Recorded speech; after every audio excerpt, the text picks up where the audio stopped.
Bienvenidos a ¿Conoces la Biblia?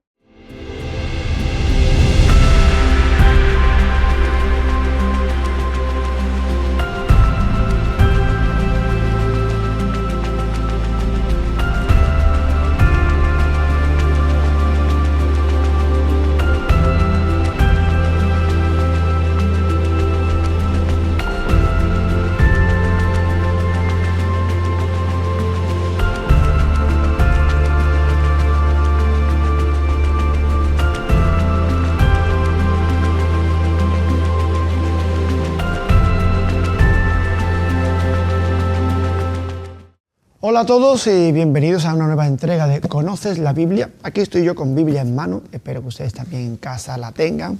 Da igual la edición, aquí tengo una edición de la Biblia de la Casa de la Biblia, de finales de los 90, principios del siglo XXI, y bueno, la que ustedes tengan vendrá bien.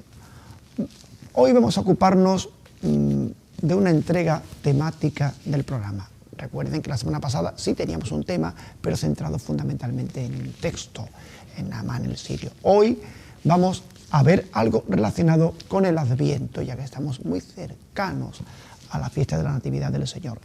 Vamos a bosquejar, vamos a espigar en la Escritura, a ver qué nos dice sobre la figura del Mesías, sobre la figura del Redentor, sobre las prefiguraciones y profecías respecto del Señor en el Antiguo Testamento.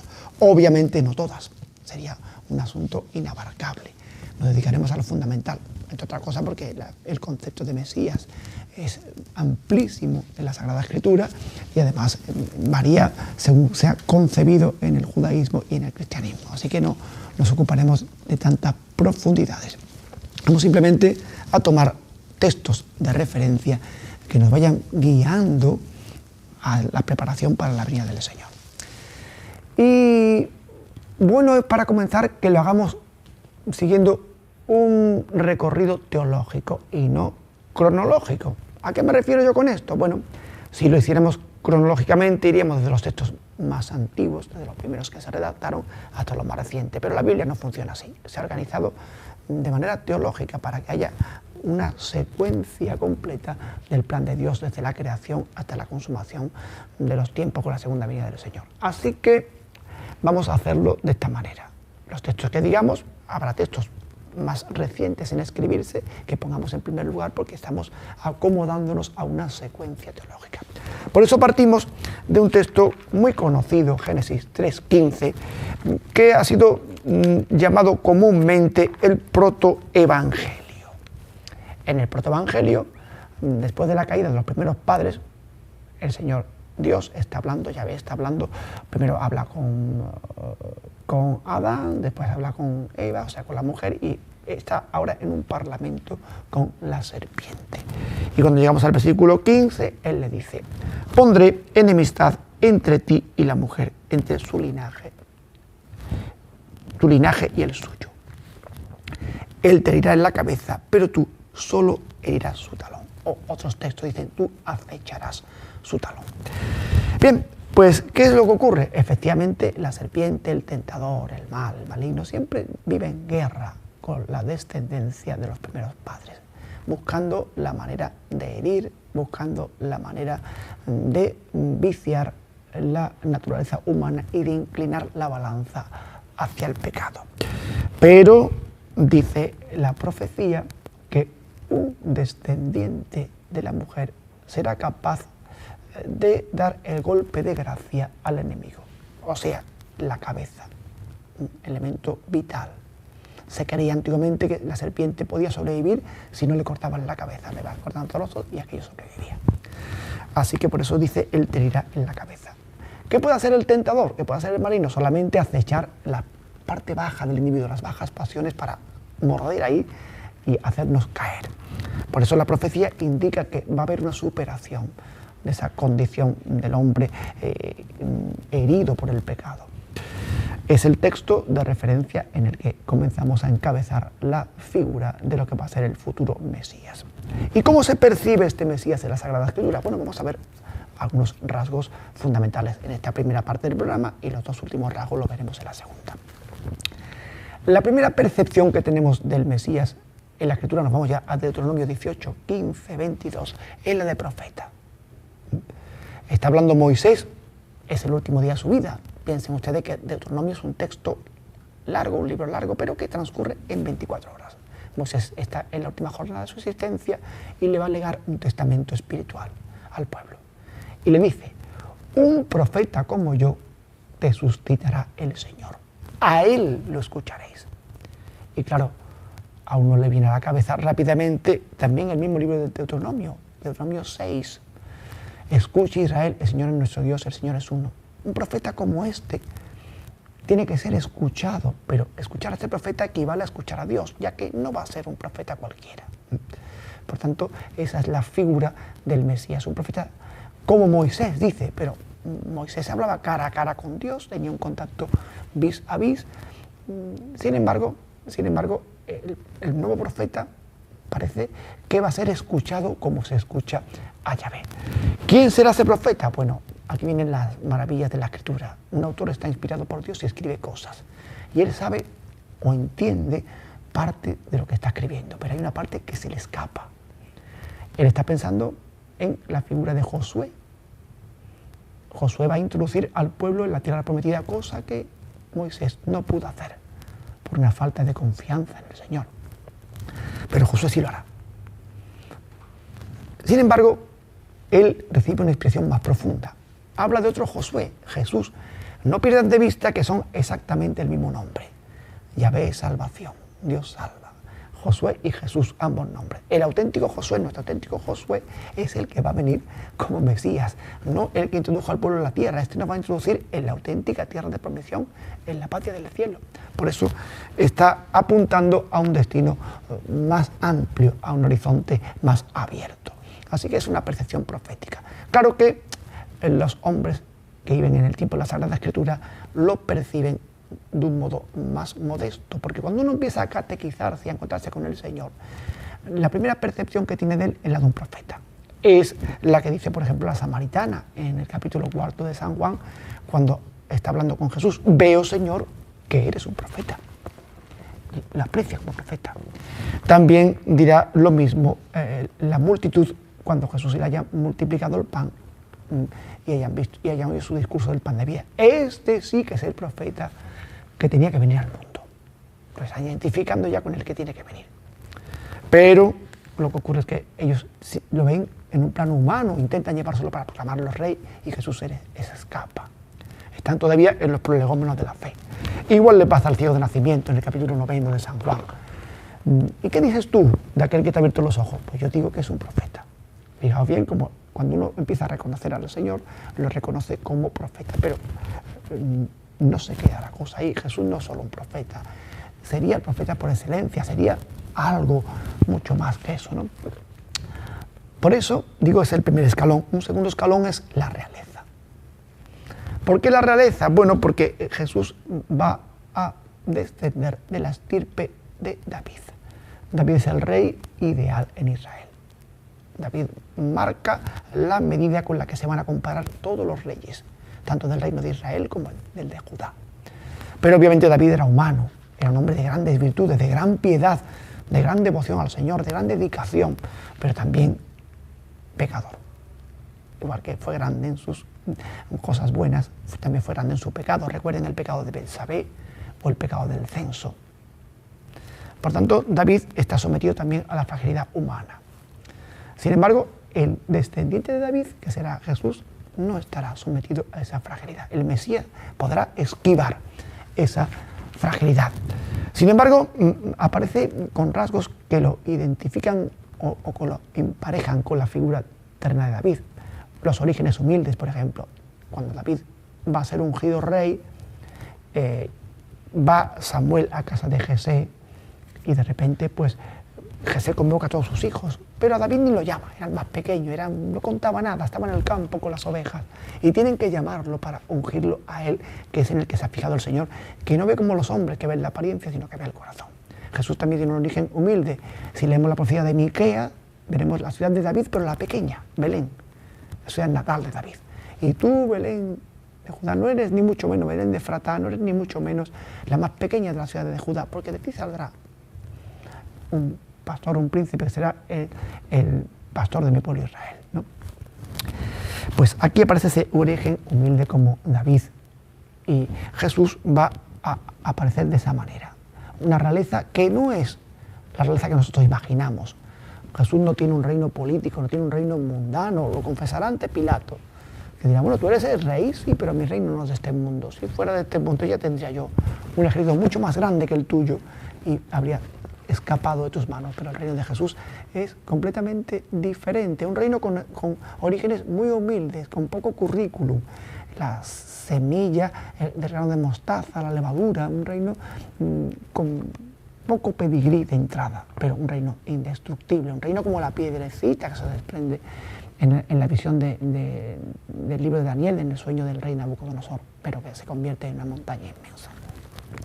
Jesús viene para dar testimonio de la verdad que combate al príncipe de la mentira, al príncipe de este mundo, la verdad que es un atributo divino que Jesús posee porque es la verdad en persona. Por tanto, su reino tiene una naturaleza completamente diferente. Entronca con David y entronca genealógicamente. En el próximo programa, cuando hablemos del nacimiento del Señor, veremos las genealogías que nos ofrecen los evangelios de San Mateo y San Lucas para mostrar que Jesús no cae del cielo, sino que está entroncado dentro del pueblo elegido, que procede de la estirpe davídica. Ese rey ideal dará lugar genealógicamente al auténtico rey ideal, al verdadero rey de reyes que estará pensado para gobernar como Dios desea que se ejerza esta realeza. Por tanto, tenemos dos elementos muy importantes ya de entrada. Hemos visto cómo estas realidades nos presentan en los primeros estadios de la fe a Jesús como profeta y como rey, al Mesías, por decirlo de una manera más genérica, que nosotros esperamos como profeta y como rey. Pero quedan dos facetas que no son menores en importancia y que tenemos que abordar en la segunda parte de este programa. Esas facetas son el sacerdocio y la figura de Jesús como siervo sufriente, como siervo doliente. Son las que le dan su auténtica carta de naturaleza, son las que marcan los rasgos diferenciales del Mesías frente a las coordenadas de este mundo. Son las que en definitiva van a permitirnos comprender el alcance de la misión salvadora de Jesús. Pero eso lo introducimos ahora en la segunda parte del programa.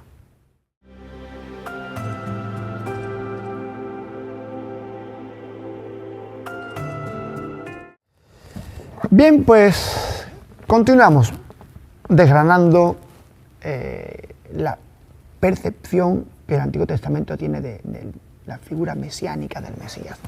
Y nos vamos a ir al capítulo 3 del primer libro de Samuel para comprobar la vocación de Samuel. ¿Y esto para qué? Bueno, Samuel es un consagrado al Señor, un nazir desde pequeño, y recibe una encomienda divina para denunciar la perversión del sacerdocio de los hijos de Elí, el sacerdote del santuario de Silo. Ellos están llevando a una gran degeneración en ministerio sacerdotal de la antigua alianza, y entonces Yahvé denuncia y busca la pureza en ese ejercicio del culto ante él. Por tanto, aparece en escena la figura sacerdotal del Mesías. Esta figura sacerdotal del Mesías comienza muy vinculada también a el carácter regio que tiene el ungido. La monarquía en su origen debió tener algunas prerrogativas sacerdotales. Esto nos lo pone muy de manifiesto el Salmo 109, muy conocido porque todos los que hacemos el oficio divino, lo rezamos los domingos en las segundas vísperas. Oráculo del Señor a mi Señor, siéntate a mi derecha y haré de tus enemigos estrado de tus pies. Aparece un salmo muy antiguo probablemente, según nos comenta ese gran especialista en los salmos que es el cardenal Rabasi, un salmo probablemente cercano a la época monárquica, un salmo preexílico, sin duda, en el que la figura del rey aparece exaltado, aparece como protegido por Yahvé, que pone a sus rivales, a sus adversarios, a sus pies y consolida su cetro. Pero en un momento determinado del Salmo aparece una expresión enigmática. Tú eres sacerdote eterno, según el rito de Melquisedec. Recuerden la figura de Melquisedec de la que ya hablamos, aquel programa que dedicamos al pan en la Biblia. Era rey de Salem, probablemente la actual Jerusalén, probablemente de origen jebuseo, y estaba investido de la prerrogativa sacerdotal.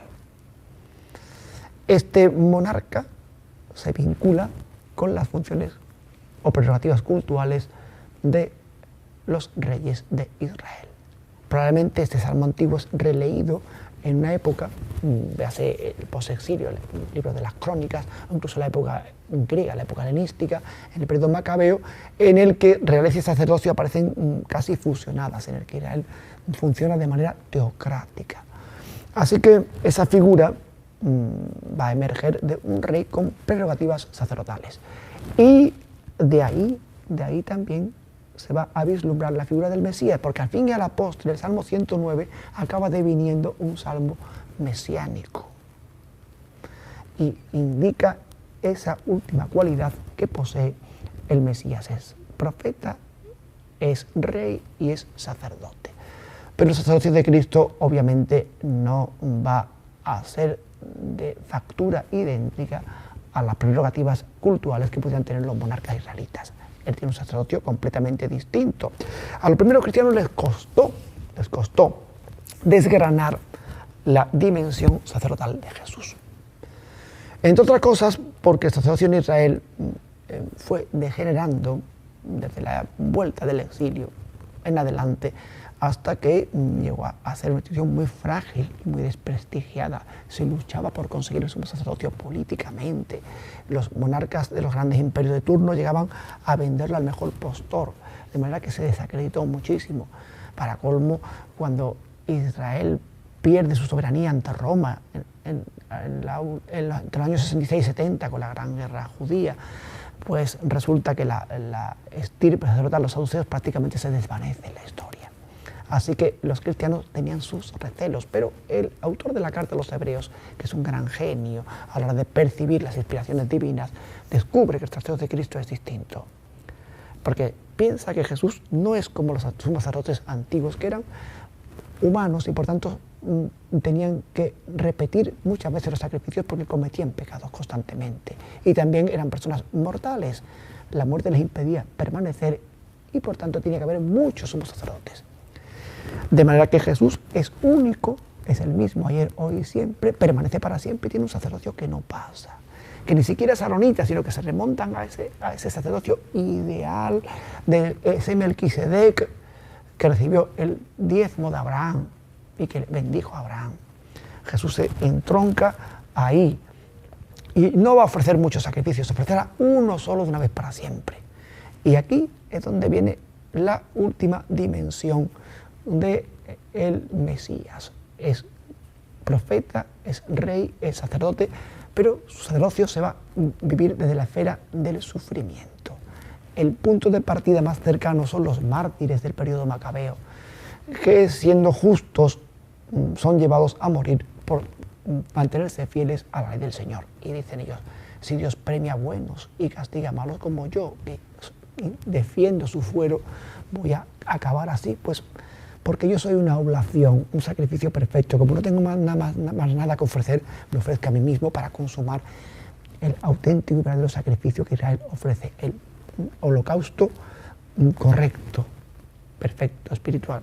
Jesús se entronca ahí y él va a ofrecerse como víctima perfecta, porque es a la vez sacerdote, víctima y altar. Y los tres elementos son perfectos.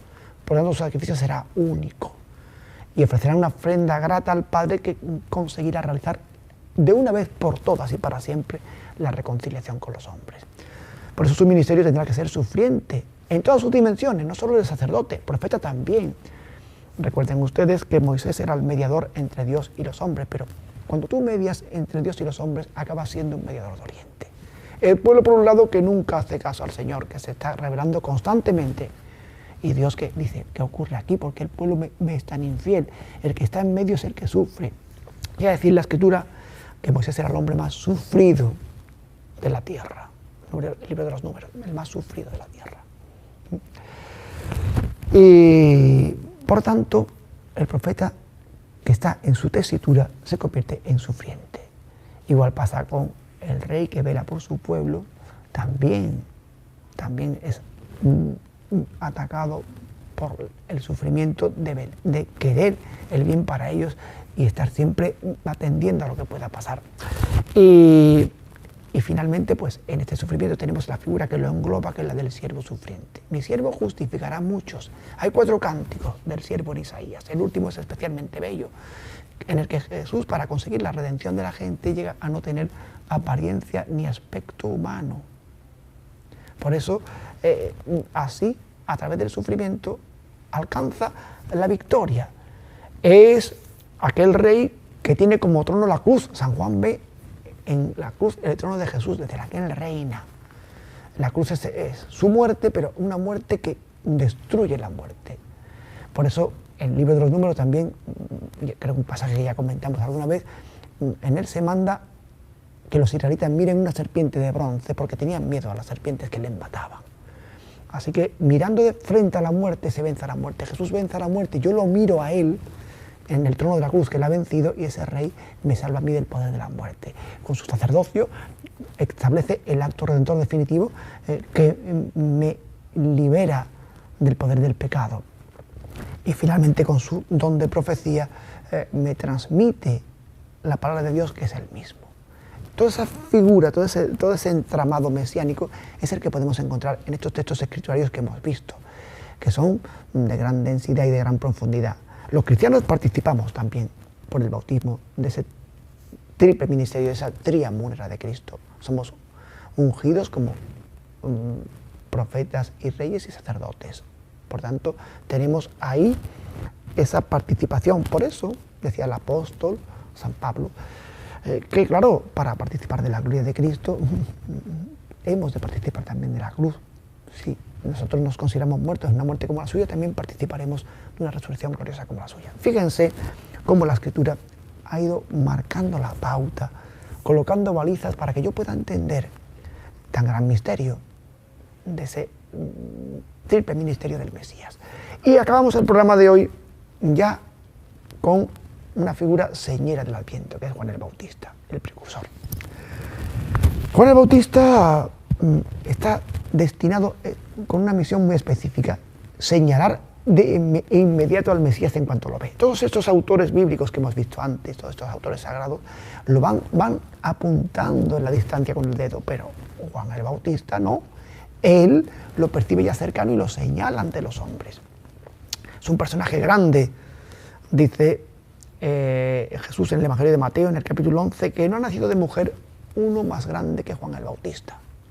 Pero dice una cosa más enigmática. Sin embargo, el más pequeño en el reino de los cielos, en el reino de Dios, es mayor que él.